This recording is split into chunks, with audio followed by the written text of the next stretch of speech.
Hello everyone, I am Kinsuk Parasar and we are going to discuss something about the various diseases which are there. In the last session, we have discussed some of the bacterial diseases and now we are going to talk about some of the viral diseases, the diseases which are caused due to protozoans or fungal diseases. Now this is one such topic which is very much relevant for the prelims examination. In the prelims, you might see that there are questions about the types of the different types of diseases and whether they are caused by bacteria, virus or other substances. Okay, so we are going to see some of the viral diseases right now. We will see that what are the factors or what are the causative agents of it, and then we will see the related things like how it is being transferred or transmitted. We will also see the impact of these diseases. Okay, so that is from chapter 5 of the Science and Technology book. This is the second session of this chapter. In the first, we have discussed the common causes of diseases and bacterial disease. Now we are going to talk about the viral diseases which are there. Okay. So see, the very first disease that we have in front of us is smallpox. If we talk about the smallpox, now you know that there is one such causative agent which is variola major and variola minor. They are the viruses which are responsible for this smallpox disease. And what is the mode of transmission? It can be transmitted by air, water or contact with infected person. So if there is a contact via air, water or direct contact with the infected person, then a smallpox can be easily transmitted from one human to another human. Okay. So this is the one such disease which is affecting the humans, and in this case, this is one of the most feared and contagious diseases. Okay, smallpox was once you know that there was so many social stigma also attached with smallpox. So now this is something which has been largely eliminated due to the development of vaccines for the smallpox. Okay, so this is our smallpox. Then the second important thing is chickenpox. Okay, if you remember, we have discussed about the vaccines. We have discussed about the vaccines in the previous chapters in the human body as well. Okay, when we were talking about the immunity cells, when we were talking about the immune response, so there we have talked about the vaccines as well. Now, the second important part is, or the second important disease is chickenpox. What are the factors here? We have varicella zoster virus, which is responsible for this chickenpox. And how it is done? How it is being transmitted? Here again, the medium of transmission is air or contact with the infected person. And this is also in human. Okay. Now, if we talk about the chickenpox, it is very much contagious. It is extremely contagious. Okay. And it appears as a distinctive skin rash, which is consisting of small and itchy blisters. Okay. If we compare it, it is considered more severe in comparison to the smallpox. Okay, so it is the much more severe form again of the smallpox. Now both of them, they have been largely eliminated due to development of vaccines. Okay, then the third and one of the most problematic disease of the present era, and that is AIDS, acquired immune deficiency syndrome. Okay, now this is something which is caused due to the human immunodeficiency virus. This is something which is caused due to human immunodeficiency virus. And what is the method of transmission? It can be transferred via blood exchange. It can be transferred via sharing of needles, syringes or unprotected sex. They can be the mode of transmission of this AIDS. Now, in the case of AIDS, there is one very important thing. AIDS is not transferred from one person to another person by direct contact or simply handshake or anything like that. Okay, so it is not transferred in that manner. It is transferred when there is exchange of fluid between the humans. Like suppose that if there is blood exchange, okay, or if the same needle which has been provided to a infected person, to a person who is having this HIV contamination, the same needle is used for a normal or fit person or healthy person, then the virus may get transmitted. Okay, so sharing of needles or the syringes, they can be there. Plus unprotected sex can also become a source for the AIDS as well. Okay, now humans and primates both are affected due to this AIDS. And here, basically what happens in this AIDS that the immune system of the body is highly compromised. Its ability to fight to even small diseases is greatly reduced. And due to that factor, we can see that the body faces like huge number of diseases, and that to severe diseases. Even the smaller diseases or the smaller problems may get enhanced due to the problem like AIDS. Okay, so this is one seriously impacting the human immune system. Then the common one, the cold influenza and the most of the coughs. What are the factors? There is rhinovirus which is responsible for this cold influenza. And what is the source of contamination or transmission? Here we have airborne droplets of sneeze and infected person. They can become the mode of transmission. Okay.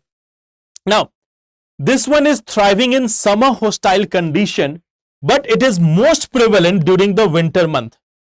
This virus is mainly thriving or growing in the case of summer condition, but then it becomes more prevalent during the winter months.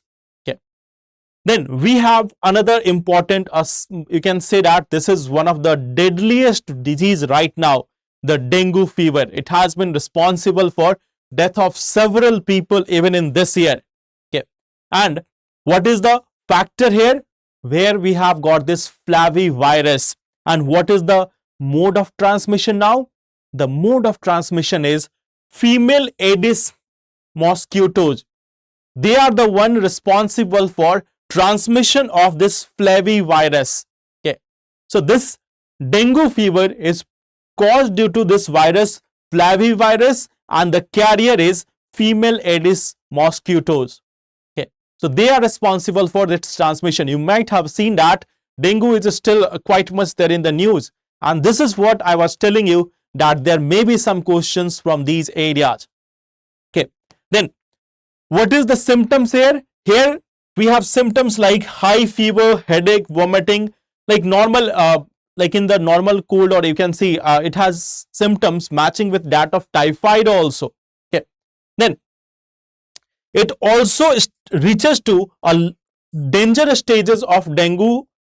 Then here you can see that there can be bleeding, reduced blood platelet levels, and leakage of blood plasma. Okay. So this is something where the dengue becomes serious, and at the same time it can also cause dengue shock syndrome, which can lead to very low blood pressure. Okay. So dengue is one such disease caused by the flavivirus, transmitted by the female Aedes mosquito, which can be life-threatening as well.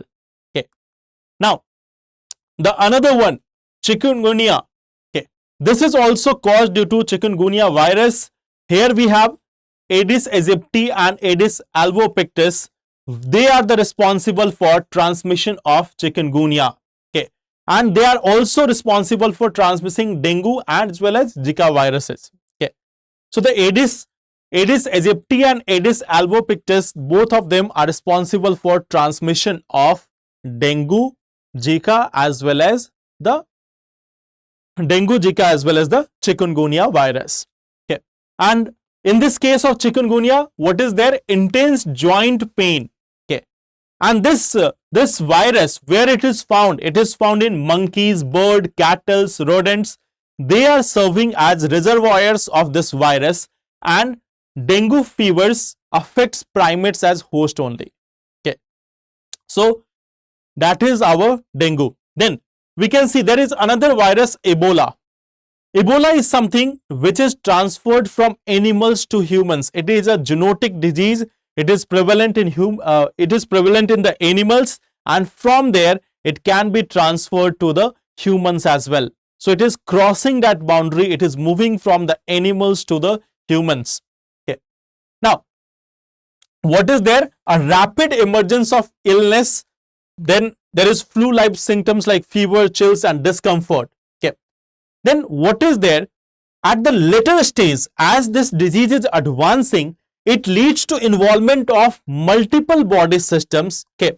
So there can be activities like individual feeling tired, vomiting, diarrhea, headaches, etc. Okay. So Ebola may start just like a common flu, a common problem, a common fever-like situation, but then it advances and it involves multiple organ system and it can be deadly also. Okay. Then there is another one, foot and mouth disease. Now this is something which is happening in animals and it is transferred from animals to animals. Here especially you can talk about them in the cattle also, it is quite much famous. And picornavirus is the one which is responsible for this foot and mouth disease. Okay. So see, this is affecting the cattle, swine, sheep, goat and even the cloven hoofed ruminants also, they are also impacted due to this. Okay. What is there? A highly contagious viral disease of livestock. Okay. And like what is it affecting? It is affecting the production of livestock and disrupts the regional as well as international trade in animals and animal product. Okay. So at the same time, we can see we have a figure here also. It is estimated to circulate in 77% of the global livestock population in Africa, the Middle East and Asia as well as in some part of South America. Okay. So it is very much prevalent and very much harmful for the international trade in animals and animal products as well. Okay. Then if we look at others or some of the other viral diseases, we have also got polio. Now polio is again caused due to the polio virus, and what is the cause behind it or the mode of transmission? It is due to contact with feces of a infected person, droplet of sneeze or cough of infected person. Okay. So feces means the waste product of the humans, they can become a mode of transmission, as well as droplets or a sneeze of infected person. They can become the source of transmission of polio. Okay. Now see, the feces of the people are also going into the drains, into the sewage system, into the rivers. From there also there can be contamination. Okay. Then like it is entering the body through the mouth and it leaves in infected person's throat as well as intestine. Okay. So see, an infected person, they can spread the virus to others immediately before and up to 2 weeks after the symptom appear. Okay. And it can live in infected person's intestine for many weeks. It can contaminate food and water in unsanitary conditions. Okay.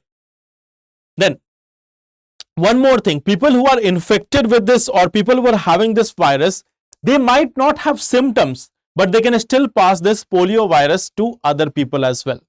Okay.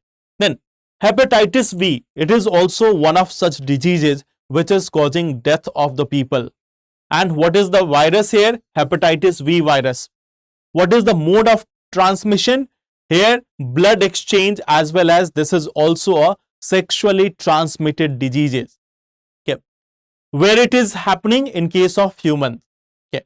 So in case of human, this hepatitis B is spreading. And what it is impacting? The liver. Okay. There can be short-term problem or there can be long-term problem of the liver also due to this hepatitis B. Okay. Then measles is also there. Now this is something which is caused due to paramyxovirus family. Okay. And it is transferred through direct contact as well as through the air. Now you know that for the measles we have got the vaccination, so it is not very much prevalent right now. Okay. But this is one of the major disease which used to be prevalent in the past. Okay. What it is impacting? It is impacting the respiratory tract. Okay. So in the case of measles, first of all, there is high fever which can be like for 10 to 12 days. Okay. After the exposure with the virus. Okay. Then the normal symptoms you can see: runny nose, cough, watery eyes. Okay. These things can be developed. Okay.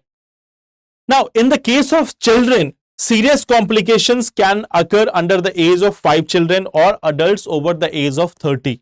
In most of the cases in the youth section, if we look at the youth or teenagers, then their immunity system is quite much higher. So measles is not very much harming them or not becoming serious there. Okay. But in the people above 30 years of age or in the children below 5 years of age, this can also acquire serious complication. Okay.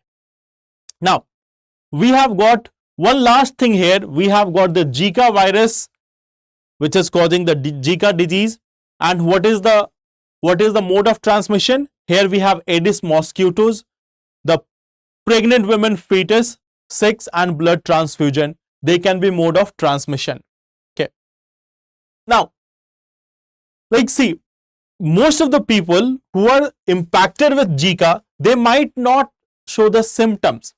They might have very small, or you can say that very minor symptoms like fever, rash, headache, joint pain, etc. Okay, and it can last for several days or a week also. Okay, they do not get sick enough. Okay, and in the case of Zika, there is hardly such any death of the people. Okay, now once a person has been infected, they are likely to be protected from the future infection because the body develops an immune system. This Zika is not very much harmful, so it is not even witnessed as a disease in many of the people. Okay. Now, so they are some of the very important viral diseases that we have seen. Viral diseases are quite much important. Some of them are very much important, and you should know a few things like what are the mode of transmission. And at the same time, you should also be aware about the causative agent, the virus which is responsible for it. Just to give a quick revision of this, we have got like AIDS. This is one common thing which you should know about. Human immunodeficiency virus is responsible for it. For the dengue, you must remember that flavivirus is responsible for the dengue fever. Okay. Then for chikungunya, the name is same, so you won't get confused there. Mode of transmission, here you have to be clear that Aedes aegypti and Aedes albopictus, they are responsible for the transmission. They are also responsible for transmission of Zika as well as dengue. Okay. Then in case of Ebola, again, this is one thing which you have to keep in mind. It is a zoonotic disease, means it is passing from animals to humans. Okay. Then we have foot and mouth disease common in the cattle. Okay. And then if we talk about this Zika, again, we know that Zika is caused by Zika virus. So some of the names are different from the disease. That is where you should work on. And then in the other cases where the name of disease and the virus is same, you should be working on what is the mode of transmission. You should be trying to remember those things like what is the mode of transmission. Don't go into looking of the symptoms very much. Why? Because in many of the cases in viral disease, you will find that most of the symptoms are common. We have this runny nose, watery eyes, mild fever, headache, rash, etc. Joint pain also comes sometimes. So they are some of the common symptoms in most of the viral infection. Okay. So there is a very little chance that they will be asking you from the symptoms. Rather than that, they may ask you about the causative agent or the mode of transmission. Okay. One more thing, when they are impacting the other organisms, that is also you have to see. Like here we can see that in the case of Ebola, Ebola is impacting humans as well as animals. In case of AIDS also, the primates, they are also being impacted by the AIDS. Okay. So this is one thing you have to see, where the transmission can go to other animals also. That is also something which you have to remember. Okay. Now let us talk about the diseases caused by the protozoa. If you have seen the previous session, you might have seen this, that what are the viruses, what are the bacteria, what are protozoa. If you have not seen it, just go through that video and you will get the idea that what is the difference between them. Okay. So now see, dysentery. Now there is a dysentery which can be caused due to bacteria also, by the Shigellosis bacteria. And there is another amoebic dysentery. Amoeba is basically our protozoa which is causing this disease of dysentery. Okay. And what is the mode of transmission? If the feces of infected person gets into other person's mouth, then from there it can be transmitted. Okay. Now it is like an infection in the intestine which can cause bloody diarrhea also. Okay. And the second important one is Kala Jar. Okay. Kala jar is again caused due to a protozoa leishmaniasis. Okay, and how it is caused? Like it is caused by the protozoan parasites which are transmitted by the bite of female phlebotomine sandflies. Okay, female phlebotomine sandflies, when they are biting some person, then kala jar can be spread. Okay, and it is there in case of humans. Then like this is also something like kala jar is considered as a disease of the third world. Third world means the poor countries, the underdeveloped countries or the developing countries are often called as the third world countries. Okay, and it is said that it is affecting some of the world's poorest people and is associated with malnutrition, population displacement, poor housing and a weak immune system, as well as lack of financial resources. So you can say that this is a disease of the poor. Okay, or this is one such disease which is also creating that vicious cycle of poverty. When the people are impacted by kala jar, of course they will have to spend their money on getting treatment, and you know that they are already poor. So when they keep on spending money on getting out of the disease, it is again making them more poorer and poorer. Okay, so that is one thing.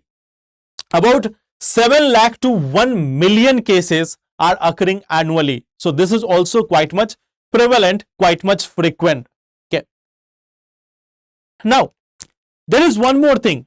Like this kala jar, it is not necessary that the people who have been infected by this or people who have got this infection will always get the disease as well.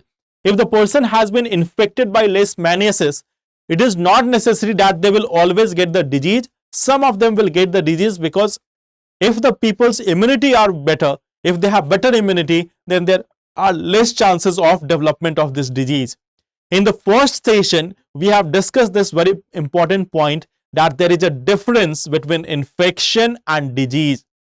Infection means the entry of the microbes into the body, whereas disease means when they have invaded the body, when the infection has led to reduction in the efficiency of the body organs or their functioning, then we call that as a disease.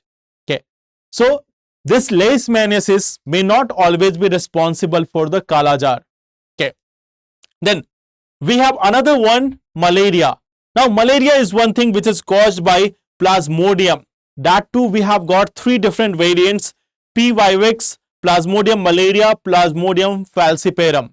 Okay, so they are the ones responsible for malaria.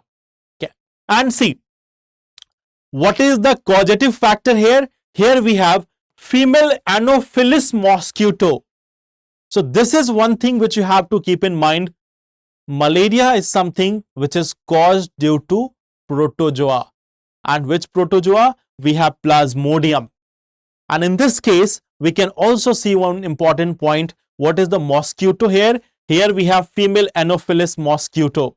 Okay, and like you know that it can be mild fever also, it can be life threatening as well. Malaria can be cause of death of the person also, and especially the infant or children under 5 years, pregnant women, they are at higher risk of severe infection. People who are having HIV infection, or if they have got the AIDS disease, then their immune system is already weak, and in this case malaria can be life threatening as well.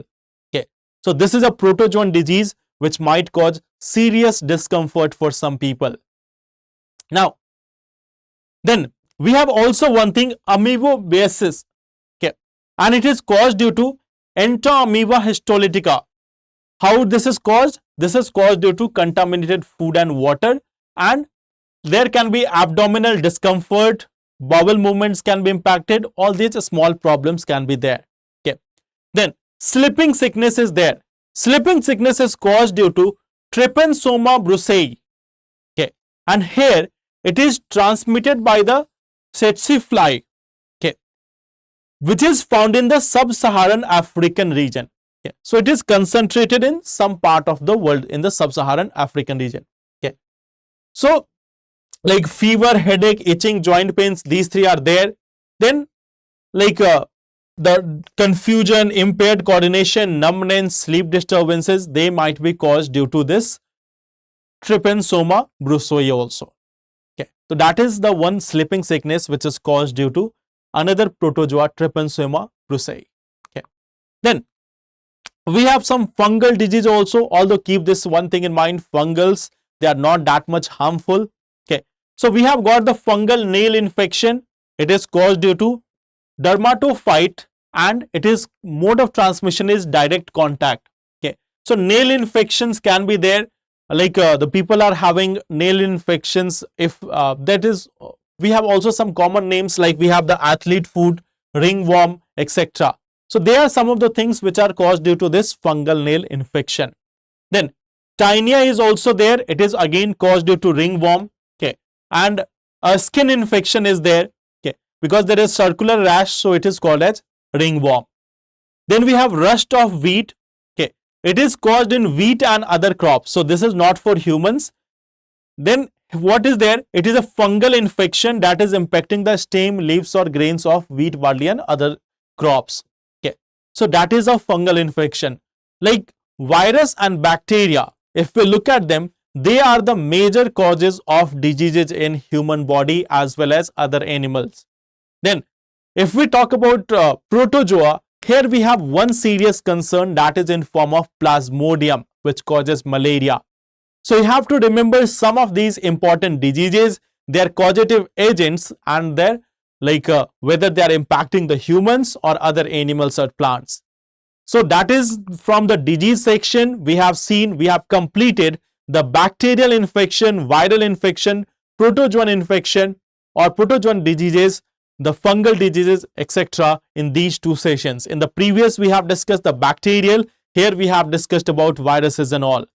So thank you very much. In the next session, we are going to talk about one of the very important topic for mains examination, that is antimicrobial resistance. So let's meet there. Thank you very much. All the best.